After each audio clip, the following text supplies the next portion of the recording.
समझाते हैं। समझ में आई मेरी पंक्तियां?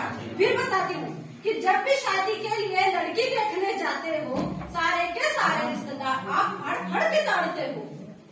रिसेप्शन के दिन फिर स्टेज पे बिठाते हो, हर रिश्तेदार से उसका परिचय करवाते हो और फिर अगले ही दिन उसको घूंघट डालने के लिए समझाते हो। ना कवि हूँ ना शायर हूँ, मैं आजाद भारत की नारी हूँ। जो समाज मुझे आज भी प्रताड़ित करता है, बस वो प्रताड़ना बताने आई हूँ, बस वो प्रताड़ना बताने आई हूँ। दिन भर कुछ ना करती हो, फुर्सत में ही रहती हो। बड़ी आसानी से कह देते हैं कि औरतें कुछ नहीं करती, दिन भर फुर्सत में रहती, बातचीत करती रहती, बस कि दिन भर कुछ ना करती हो, फुर्सत में ही रहती हो। यह ताना उसको ये समाज बार बार देती है। उस समाज को कहना चाहती हूँ, उस समाज को कहना चाहती हूँ, एक दिन औरत बन के देख लो, जल्दी उठकर बच्चों के स्कूल के टिफिन पैक करके देख लो, अपनी गुड़िया की चोटी बना कर देख लो, उसके बिंद बांध कर देख लो, अपने माँ बाप को समय से समय जो मांगे वो खाना बना कर देख लो। सिर्फ और सिर्फ 2-3 दिन औरत के घर चला के देख लो।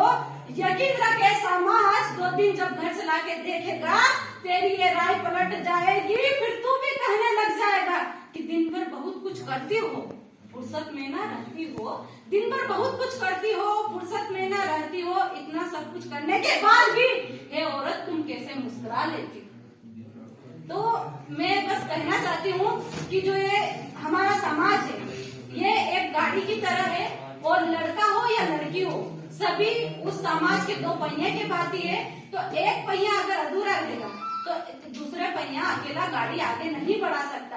इसी प्रकार इस राष्ट्र को अच्छा निर्मित करने के लिए, इस देश को अच्छा बनाने के लिए और इस समाज को सुव्यवस्थित बनाने के लिए हम लड़का हो चाहे लड़की हो, कंधा से कंधा मिलाकर हमें चलना होगा और हमारी जो पुरानी कुरीतियां हैं उन्हें दूर करना होगा। कि आज भी आप देख सकते हो कि जहां हम अमेरिका, ब्रिटेन, लंदन, जापान जैसे देशों से हमारे राष्ट्र की तुलना करते हैं, वही हमारे राष्ट्र में भ्रष्टाचार, जातिवाद, धर्मवाद इतना ज्यादा बढ़ता जा रहा और सिर्फ कुछ नहीं है उसका कारण, सिर्फ और सिर्फ अपना निजी स्वार्थ, अपनी राजनीतिक रोटियां सेकना।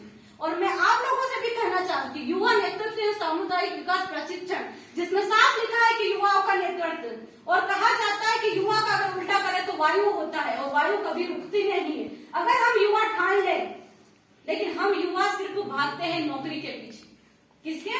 और हमारे देश में भी शिक्षा नौकर बनने के लिए दी जाती है, ज्ञान प्राप्त करने के लिए नहीं। जिस दिन इस देश में शिक्षा ज्ञान प्राप्त करने के लिए दी जाएगी तो फिर मैं कहूंगी कि भारत विश्व गुरु अपने आप बन जाएगा, उसको बनाने की आवश्यकता नहीं।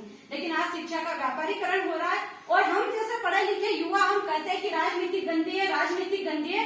लेकिन मैं इतिहास पढ़ती रहती हूँ तो सारी समस्याओं की जड़ ही राजनीति होती और सारी समस्याओं का